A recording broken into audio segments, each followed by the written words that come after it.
اپنی بیٹی کو سردی سے بچانے کے لیے اس نے $20 لاکھ اپنے بیگ سے نکالے اور ان کو آگ لگا دی۔ یہ کام جس شخص نے کیا تھا اس شخص کی 1 سال کی کمائی میک ڈونلڈ کی پورے سال کی سیل سے بھی زیادہ تھی۔ دوستو، دنیا کی امیر ترین شخصیات کی فہرست میں ایک نام شامل ہی نہیں ہو سکا اور وہ نام ہے پیبلو اسکوبار۔ پیبلو اسکوبار لیٹ 90s کے دور میں کوکین، ڈرگز اور دنیا میں کئی مختلف جرائم کا بادشاہ ہوا کرتا تھا۔ پیبلو اسکوبار کی ڈرگ سمگلنگ نیٹ ورک نے اس کو حد سے زیادہ امیر بنا دیا تھا۔ بے شک اس کی وجہ سے انگنت زندگیاں تباہ ہوئی اور اس کا کمایا ہوا پیسہ غیر قانونی طریقوں پر مبنی تھا، لیکن 1992 میں پیبلو اسکوبار $30 بلین کا مالک تھا۔ برونائی کے سلطان کے بعد پیبلو دنیا کا دوسرا امیر شخص تھا۔ اگر پیبلو اسکوبار آج زندہ ہوتا تو آج اس کے $30 بلین $58 بلین کے برابر ہوتے اور پیبلو دنیا کا 8واں امیر ترین انسان ہوتا۔ پیبلو اسکوبار کی ڈرگ سپلائی کا نیٹ ورک اتنا پاورفل تھا کہ پورے 90% امریکہ کو کوکین صرف اسکوبار کا نیٹ ورک ہی سپلائی کرتا تھا اور پوری دنیا کا 80% حصہ اسکوبار کی ڈرگز پر انحصار کرتا تھا۔ اس خطرناک سپلائی نیٹ ورک کو بہامس کے ایک آئی لینڈ سے چلایا جاتا تھا اور وہ آئی لینڈ پیبلو اسکوبار کا ہیڈ کوارٹر تھا۔ اس آئی لینڈ پر ایک پورا ایئرپورٹ بنا ہوا تھا جہاں کوکین سے بڑے ہوائی جہاز ریفیولنگ کے بہانے سے لینڈ کرتے اور اسی دوران ان میں سے کوکین نکال کر چھوٹے جہازوں میں ڈال کر امریکہ روانہ کر دیے جاتے۔ یہ سلسلہ مہینے یا ہفتے میں صرف ایک بار نہیں ہوتا تھا بلکہ یہ دن میں 5 سے 6 مرتبہ ہوتا تھا۔ روزانہ امریکہ سے 15,000 kg کوکین بھیجا جاتا تھا جو پورے سال کا 5,40,000 kg کوکین بنتا تھا اور اس وقت امریکہ میں صرف 1 kg کوکین کی قیمت $70,000 ہوتی تھی، جس کا مطلب یہ ہے کہ ایک سال میں اسکوبار $378 ملین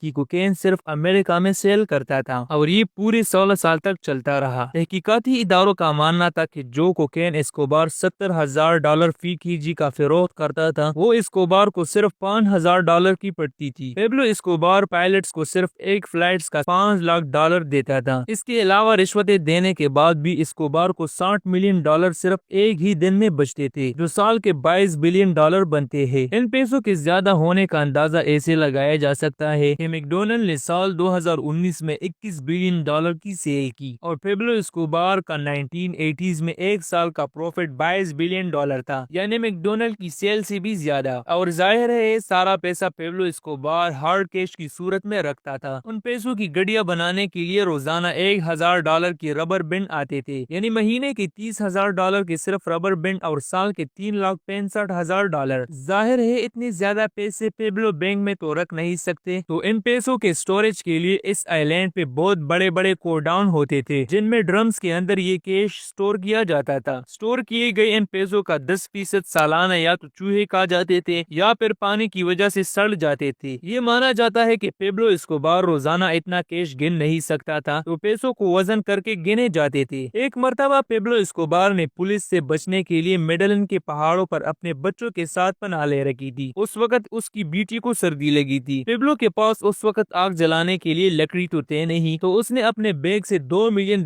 نکال کر اس کو آگ لگا دی۔ یہ بات پیبلو کے مرنے کے بعد اس کے بیٹے نے ایک انٹرویو میں بیان کی تھی، اور جیسا کہ اس طرح کی زندگی کا اختتام بھی خوفناک ہوتا ہے، تو 1993 میں پیبلو کو ایک پولیس مقابلے میں مارا گیا۔